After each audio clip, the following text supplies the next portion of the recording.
The numbers are in. Stick around for your real estate market update. Hi, I'm Paula Flagg with Paula Flagg Homes, and today I'm here with your June real estate market update. So let's take a look at what's been happening around the region, and then I'll give you some insights on what I've been seeing in the market recently. Now, remember, these numbers are for the greater DC area, and if you'd like similar information for your city or neighborhood, let me know and I'd be happy to provide those. So let's get into it. For closed sales, we had 6,832. That's up 800 from last month and down around 1.3% from last year. The average sales price is $720,000. That's up around $9,000 from last month, and it's up 7% from this time last year. The average sales price to list price ratio is 101.9%. That's up about zero point 0.2 percentage points from last month, and it's up 0.3% from last year. New listings came in at 7,876, and this is almost dead on what it was last month as well. And this is 6.1% higher than it was last year, though. For active listings, we are at 9,485. That's about 1,000 more homes from where we were last month. And it's 26.8% higher than we were at this time last year. Average days on market went down again this month to 16. That's 4 days lower than it was last month. And it's 2 days lower than it was this time last year.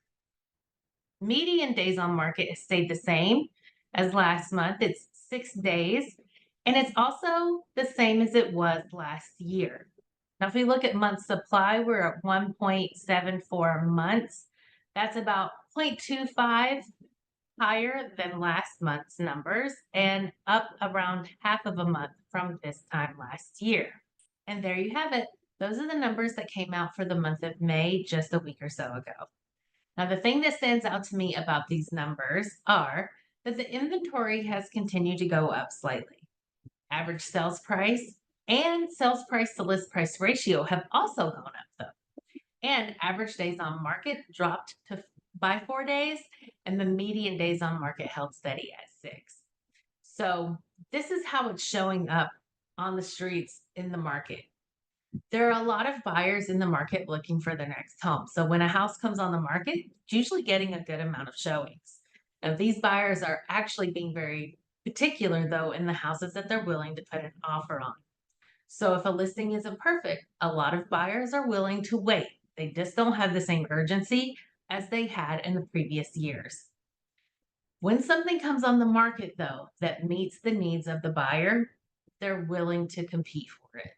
So in those cases, they're going to escalate above list price. They're going to waive contingencies. They're going to pull out all the stops to compete for this perfect home. I'm seeing it play out in a couple scenarios. I have a colleague who has a listing in Cheverly right now, which has been on the market for a little while, even though it's priced perfectly based on comps.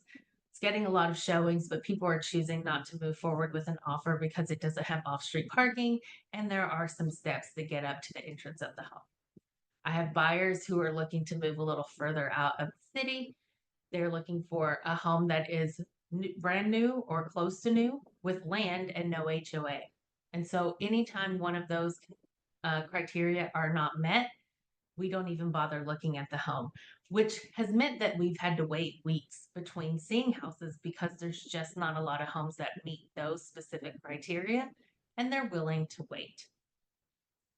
Another thing that's impacting the market, of course, we've been talking about it for a while, are interest rates. Luckily, they're starting to drift a little lower, and at the time of this recording, they're in the mid sixes, down from close to 8 earlier in the year.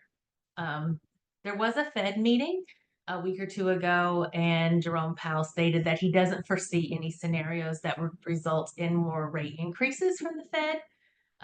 But we don't know when the next move will occur. We're really in a holding pattern right now. but the next move will most likely be a cut. Some economists are predicting that there may be 1 to 2 cuts later this year.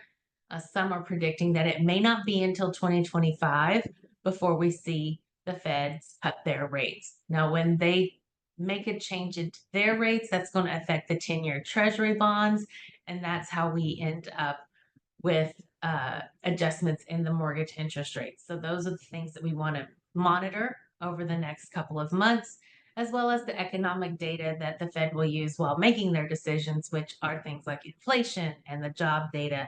So here's what you need to know if you're looking to buy a home or sell a home in the near future. If you're looking to sell a home, be prepared to compete for your buyers in one of two categories. You need to either have perfect condition and presentation, or you need to have a perfect price in the eyes of the buyer. So call me for more information if you'd like to know how to make sure that your property falls into one of those two categories. And if you're looking to buy a home, understand that the majority of your competition is going to be for these perfect houses. So if you have your heart set on a pristine house that's move-in ready, be prepared first to wait for that home to come on the market, then be prepared to compete against multiple offers and focus on strategies that are going to strengthen your offer when you get in that situation. If you aren't in a position to compete or you're willing to take on properties with projects, look for properties that have been on the market for more than a week. So if you think you may want to buy a home, sell a home, or invest in real estate in the next year, or you just have a question about real estate, give me a call today. It's never a bad time to start talking to a professional about your real estate goals. My number is 202-670-5880. Thank you for taking the time to watch this video. Make sure that you like and subscribe. And as always, thank you for choosing Paula Flagg Homes for all of your real estate needs.